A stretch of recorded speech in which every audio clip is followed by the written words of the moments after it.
This is also another problem that you have when you do not irrigate your crop properly. You have splitting, and if you go to the market, splits do not have high value as a normal bulb. Depending on where your farm is located, there's one thing that we need to understand about onions. There's the onion that we call the short day varieties, and is what we call the long day varieties. Short day varieties do well in extremely hot areas. This is one of them. So the red bulb onion we have here is a short day variety. The crop that will take within 4 months from doing your nursery, you're harvesting your crop. And if you're in areas that are a little bit colder, we have what we call long day varieties.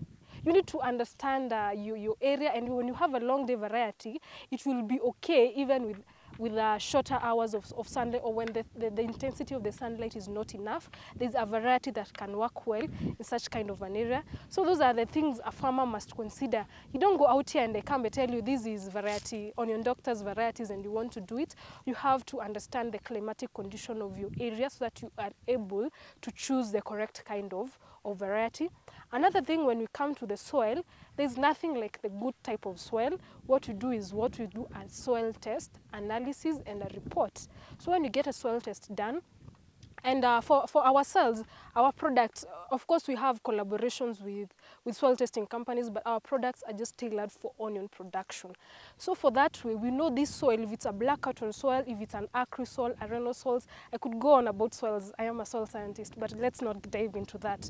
If we get that type of soil, we know how we're going to manage it, because for the onion crop, the crop the roots are not even above 5 centimeters in length. So if the soil has a problem or has an issue, importing a soil is not that difficult.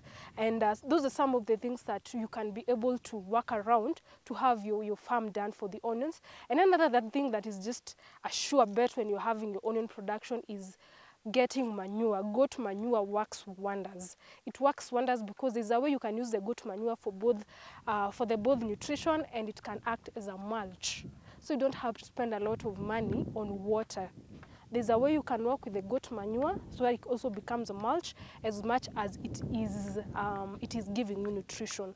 So those are some of the things. And also when you're looking at the manure itself, it brings in a lot of weeds if you do not treat it before you bring it to the farm. So those are some of the things as an onion farmer you need to sit down and take account into. You don't wake up one morning and you want to do farming. You have to plan for it.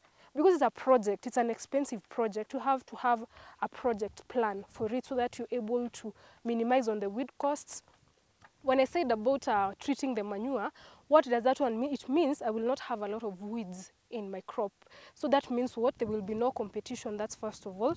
Number two, we are going to use integrated kind of management for the crop. So whatever we are feeding our clients, we are giving them something that has not undergone a lot of chemical nutrition, chemical whatevers. So whatever we are giving our clients, and they always come back because we try our level best to minimize on the chemical use. Also for ourselves as farmers, it is a bonus because we do not want to spend so much money in production. And for the person consuming, it's a bonus because we also do not want them to spend so much money going to hospitals because of feeding poisonous kind of things. So those are some of the things as a farmer you need to consider.